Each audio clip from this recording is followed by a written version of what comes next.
मध्य प्रदेश कांग्रेस ने राज्य की भाजपा सरकार और मंत्री कैलाश विजयवर्गीय जी के विरुद्ध प्रदर्शन किया, जिसमें कांग्रेस वाले घंटा लेकर सड़कों पर आ गए। इसे ही तो कहते हैं ऑरा। ए वाला ए, एल वाला नहीं कह रहा। मंत्री जी के बयान का ऑरा ऐसा था कि वो पार्टी जिसे पिछले 3 बार से जनता हाथ में मेटाफोरिकल घंटा पकड़ा रही थी, उनके हाथों में कैलाश जी ने सचमुच का घंटा पकड़ा दिया। मजा तो तब आया जब पुलिस ने उनसे वो घंटा छीन के झारखंड पुलिस के अनुसार रेड में पकड़ा गया 200 किलो गांजा चूहे खा गए। जी हाँ, हेलो दोस्तों, राम राम दोस्तों, स्वागत है आपका आरएसएस यानी कि रैंडम सटायर सभा के इस एपिसोड में। इस शो में हम सप्ताह भर की सारी रोचक सबसे चुटीली खबरें डिस्कस करते हैं। आज वो सिलसिला थोड़ा सा अपने ट्रैक से हटेगा क्योंकि हम मध्य प्रदेश की बात करने वाले हैं, जहां पे एक बहुत गंभीर विषय को लेकर बहुत हास्यास्पद चीजें हो रही हैं, तो उनके हम मजे लेंगे आज के एपिसोड में। अगर आप इस चैनल पर पहली बार आए हैं तो कृपया करके चैनल सब्सक्राइब कर दीजिएगा, बेल आइकन दबा दीजिएगा। जब भी मैं नई वीडियो डालूंगा आपके पास नोटिफिकेशन पहुंच जाएगा।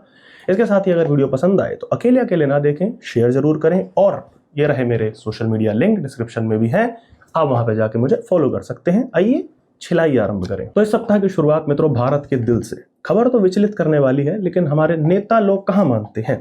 तो इंदौर के भागीरथपुर में खराब पानी पीने से 10 से 15 लोगों की जान चली गई। अलग अलग सोर्सेस की माने तो सरकारी आंकड़ा अभी वही 5-10 के आसपास बता रहा है, और इससे कई अधिक अस्पताल में अभी भी भर्ती हैं। कोई भी सामान्य सरकार होगी तो इस मामले को लेकर माफी मांगेगी, कार्रवाई करेगी, जो कि मध्य प्रदेश सरकार ने भी किया।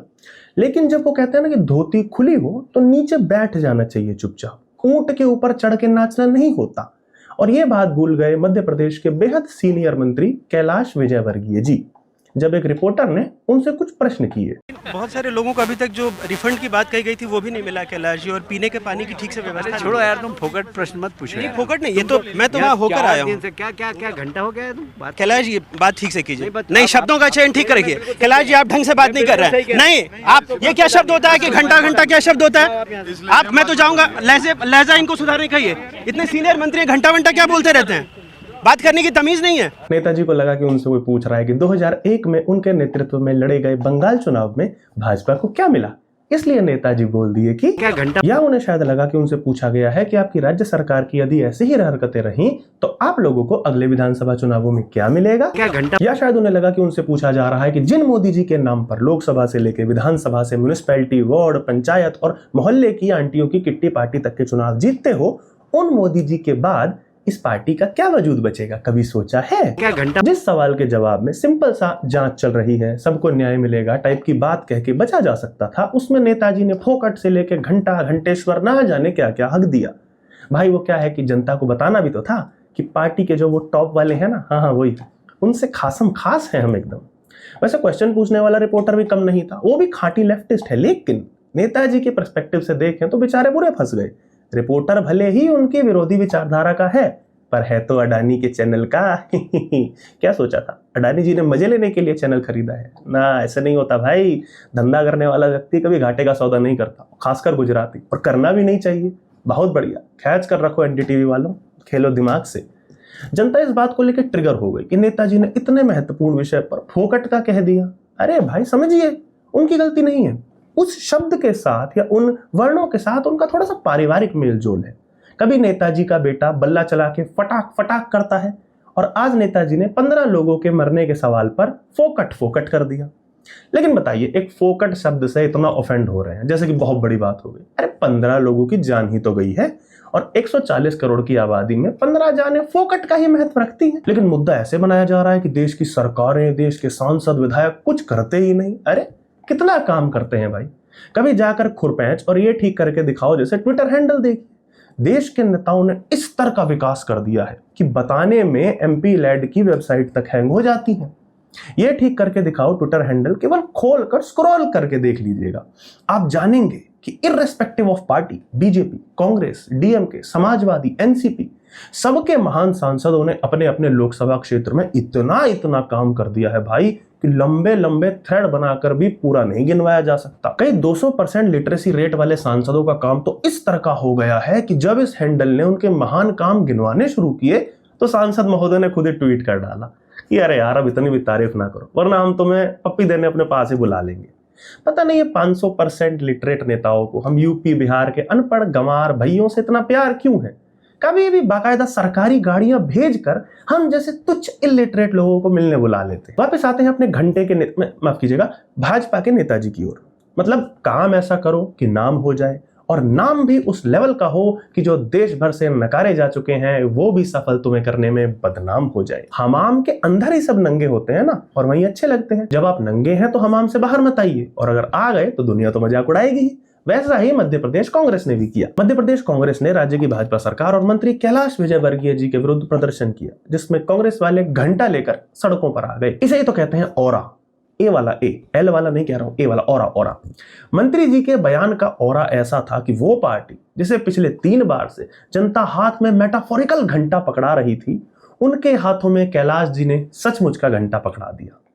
मजेदार ये नहीं था कि कांग्रेस वाले घंटा लेकर प्रदर्शन करने आए, मजा तो तब आया जब पुलिस ने उनसे वो घंटा छीन के जब्त कर लिया।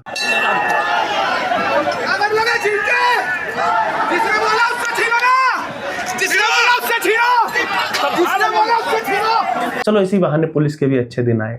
अब यदि मीडिया वाले पुलिस से पूछेंगे कि क्या आपने प्रदर्शनकारियों को गिरफ्तार किया, तो पुलिस कहेगी कहां, हमने तो घंटा गिरफ्तार किया। और ये वाला तो लिटरल भी हो जाएगा। वैसे जोक सपाट, इस मामले में राहुल जी ने भी बिना किसी नेता का नाम लिए मध्य प्रदेश सरकार को घेरते हुए उन पर निशाना साधा। चलो कांग्रेस को कम से कम समझ तो आया कि जनता के मुद्दे उठाने होते हैं। बाकी तो ये लोग 10-12 साल से अपने ही मुद्दों से बाहर नहीं आ पा रहे थे। अपना इंट्रोस्पेक्शन नहीं हो पा रहा कि हम हारे क्यों। सॉरी, हारे नहीं, हराया गया। राहुल जी का ट्वीट एकदम सही था, टू द पॉइंट भी था। लेकिन इस देश के लोकतंत्र की विडंबना और दुर्दशा दोनों ये है कि यदि कैलाश विजयवर्गीय जी कल भाजपा छोड़कर आज कांग्रेस में शामिल हो जाएं, तो कांग्रेस उन्हें उसी सीट से टिकट दे देगी जिससे वे दशकों से जीतते आ रहे हैं, और वो केवल चिन्ह बदलकर दोबारा जीतकर वापस भी आ जाएंगे। अब इस पर क्या किया जाए, क्या बोला जाए? लोकतंत्र है, जैसे हम वैसे हमारे नेता। अब ऐसा तो है नहीं कि इस मामले में केवल मंत्री जी घेरे जाए। सेनापति कैसे बच जाएंगे, और वो भी तब जब सेनापति जी खुद अपने पैर पर लगातार कुल्हाड़ी मार रहे हों। घटना के 2 दिन बाद ही राज्य के मुख्यमंत्री ने ऐसी एक स्पीच दी जिसकी कुछ क्लिप्स कट के सोशल मीडिया पे वायरल होती दिखी। सच में खाचरोद की रेवड़ी का मजा आ जा रहा है डॉक्टर साहब। क्या खाचरोद की रेवड़ी मिलती है, पहली बार देखो तो ऊपर पल्ले ही नहीं पड़ता है, जब पपड़ी हटाओ तो असली माल मिलता है। अब थोड़ी देर के लिए व्यंग साइड में रख के सीरियस टॉक्स कर लेते हैं, क्योंकि मामला थोड़ा सीरियस है। इस वीडियो को 2 तरीके से देखा जा सकता है, इमोशनल और तार्किक। इमोशनल एंगल ये है कि जब आपकी स्टेट में एक ऐसी कपा देने वाली घटना हुई है जिसमें बूढ़े से लेकर 5-6 महीने के नवजात तक की जान चली गई हो, उसके 2-3 दिनों के भीतर ही क्या इस तरह के बयान, भाषण या बॉडी लैंग्वेज अच्छी लगती है? लेकिन मैं इमोशनल एंगर पे नहीं जाऊंगा, मेरे पर्सनल रीजन है। वो क्या है कि पिछली एक फिल्म रिव्यू में एक बलिदानी बेटे और उसके आर्मी अफसर के पिता की कहानी, जिसको मैं लंबे समय से पढ़ रहा था, फॉलो कर रहा था, उस कहानी से कहीं ना कहीं जुड़ भी गया था, उसे लेकर जरा सा इमोशनल हो गया था। तो पिछले 5-6 साल के काम, राष्ट्रवादी, हिंदूवादी और लॉजिकल आधार पर बनाई गई वीडियोज लोगों ने एक झटके में भूल के 5 सेकंड से भी पहले बिकाऊ का ठप्पा लगा दिया।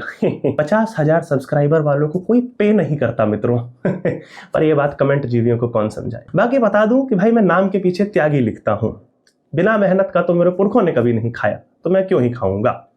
कईयों ने तो पाकिस्तानी एजेंट बोल दिया था। ऐसे महानुभावों को बताना चाहूंगा कि भाई मैं पतलून वगैरह उतार के सब चेक किया है, सब नॉर्मल है, पाकिस्तानी नहीं हुआ हूं।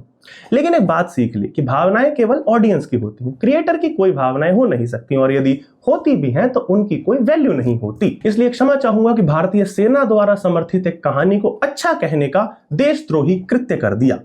कई लोग अनसब्सक्राइब करके भी गए, पर कोई ना, अपना तो डे 1 से एक ही मोटो रहा है, आइए तो स्वागत है, जाइए तो राम राम। अभी भी किसी को यदि बिकाऊ या ऐसा कुछ लगूं तो वो छोड़ के जाने के लिए पूरी तरह स्वतंत्र है। No hard feelings, peace. यहाँ वही दोस्त रहें जिन्हें सच में ट्रस्ट है, and I guarantee one thing, जो रहेंगे उनका ट्रस्ट नहीं तोड़ा जाएगा। और ये मैं कोई घमंड में नहीं, विश्वास से ही कह रहा हूं, क्योंकि ईश्वर की कृपा से और मेरे माँ बाप और मेरी मेहनत से आर्थिक रूप से शायद इतना सक्षम हूं कि कोई भी एंटी नेशनल या एंटी हिंदू चीज से पैसा कमा के आप लोगों को धोखा देने की जरूरत नहीं पड़ेगी, शायद इस जन्म में तो। बाकी ट्रस्ट के ऊपर सब कुछ है। लेकिन टेंशन मत लीजिए, अब पूरी तरीके से भावनाओं और इमोशन से किनारा कर लिया जाएगा। तो वापस आते हैं मुद्दे पे, और यहां भी बात करते हैं लॉजिक की। तो मोहन यादव जी, आप एक राज्य के मुख्यमंत्री हैं और एक घटना से प्रभावित होकर आप राज्य के बाकी काम नहीं रोक सकते, ये हम समझते हैं। जीवन तो आगे बढ़ेगा ही।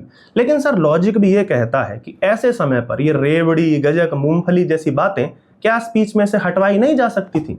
या यदि आप बिना टीम से लिखवाए बोलते हैं तो क्या ये बातें बोलना अवॉइड नहीं किया जा सकता था? माना कुछ चीजें पद के लिए जरूरी हैं, फिर चाहे वो किसी नेता के पुत्र के विवाह समारोह में शामिल होना ही क्यों ना हो। हम भी प्रैक्टिकल लोग हैं, समझ सकते हैं कि किसी के जीवन के चले जाने से बाकियों का जीवन रोका नहीं जा सकता। आपकी भी पार्टी है, साथी नेता है, संगठन है, सबको जोड़कर रखना है। किसी समारोह में जाने का वादा किया है तो मुख्यमंत्री के तौर पे आपको जाना भी चाहिए। लेकिन क्या ऐसे समय पे समारोह के चित्र सोशल मीडिया पे शेयर करना भी उतना ही जरूरी था? कोई नहीं कह रहा कि उन बूढ़े बच्चों की जान किसी अधिकारी या नेता ने जानबूझ के ले ली, लेकिन जान चली तो गई ना। माना कि दुनिया की कोई ताकत अब उन्हें वापस नहीं ला सकती, लेकिन घटना के 2 दिन बाद ही यदि प्रदेश के नेता घंटा, फोकट की बातें, रेवड़ी, गजक, खी खी खा खा करते हुए दिखेंगे तो सोचिए कि आप ही के राज्य के उन नागरिकों पर क्या बीतेगी जिनके घर से कोई चला गया है। किस मुंह से जाएंगे उनके पास कल वोट मांगने के लिए? और हाँ, ये सब बातें इमोशनल नहीं है, तार्किक ही हैं। थोड़ा सोचिएगा इस सब पे। सभी मृतकों की आत्मा की शांति की प्रार्थना करते हुए हम भी शो को आगे बढ़ाते हैं और माहौल को थोड़ा लाइट करने का प्रयास करता हूं। तो अगली खबर दोस्तों सिनेमा के जगत से, जिसमें वांगा भाऊ इस साल अपने द्वारा फोड़े जाने वाले नए बैंगर की तैयारी में है। तो नए साल पे स्पिरिट फिल्म का फर्स्ट लुक आया, जिसमें प्रभास भाई वही करते हुए दिख रहे हैं जो वांगा की फिल्म में हीरो करता है, यानी कि नशे। और तृप्ति डिमरी भी वही करती दिख रही है जो वांगा की फिल्मों में हीरोइन करती है, यानी कि हीरो के जहरीले ट्रेट से प्रेम। नहीं, जोक्स अपार्ट, फर्स्ट लुक लग तो शानदार रहा है भाई, मुझे तो बहुत अच्छा लगा। बाकी फिल्म में आगे पता चलेगा कि दोनों के रोल क्या क्या हैं, पोस्टर से कितना मेल खाते हैं। लेकिन पोस्टर में प्रभास भाई के शरीर पर जितनी पट्टियां लगी हुई हैं, मुझे लगा प्रभास को वांगा हर चोट के लिए कह रहे हैं, हर वो चोट जो उनकी ग्रैंड कामयाबी को लेकर जनता ने उन्हें दी या उन्होंने जनता को दी। वांगा कह रहा है कि आदि पुरुष से लेकर राधे श्याम, कल्कि और साहो से लेकर सालार, सबका बदला लेगा रे तेरा वांगा। वैसे मैंने सुना है सालार फिल्म अच्छी बनी है, मैंने देखी नहीं। आप लोगों में से जिन्होंने देखी हो वो कमेंट में बताइएगा, देखी जा सकती है या नहीं। बॉलीवुड ने एक और रत्न दिया है दोस्तों, बैटल ऑफ गलवान, लिटरली रत्न ही दिया है। फर्स्ट लुक आ गया। सल्लू भाई अपने हथियार, नहीं बंदूक और गाड़ी नहीं, इस बार पेड़ का तना और AI जनरेटेड फौजियों के साथ अपना हैप्पी बर्थडे मनाने आए। भाई मजाक नहीं कर रहा हूं, जूम कर करके यदि आप सल्लू भाई के पीछे खड़े एक एक फौजी का चेहरा और एक्सप्रेशंस देखेंगे तो खुद ही प्रे करेंगे काश ये AI ही हो, क्योंकि असल इंसान तो इतने क्रिंज एक्सप्रेशन नहीं दे सकता भाई। बाकी एक्सप्रेशन से याद आया कि फौज के रोल में भी अपने आप को ही प्ले करने वाले सल्लू भाई, जो यहाँ सस्ते जॉन स्नो बनने की तैयारी कर रहे हैं, एक्सप्रेशन तो उनके भी माशाल्लाह ऐसे थे कि मानो पीछे फौजी नहीं बल्कि फार्म हाउस वाली जैकलीन खड़ी हो। पता नहीं भाई क्या फूंक के फिल्में लिखते हैं, बनाते हैं। फूंकने से याद आया, झारखंड के रांची कोर्ट ने एक आरोपित को नारकोटिक केस में बरी कर दिया, जिन्हें भाई ने कोई बड़ा तगड़ा वकील नहीं किया था, बल्कि शायद वो बचपन में चूहे अपने पीछे दौड़ाने वाला बांसुरी वाले की कहानी जो हम सुनते हैं उसे हायर कर लिया था।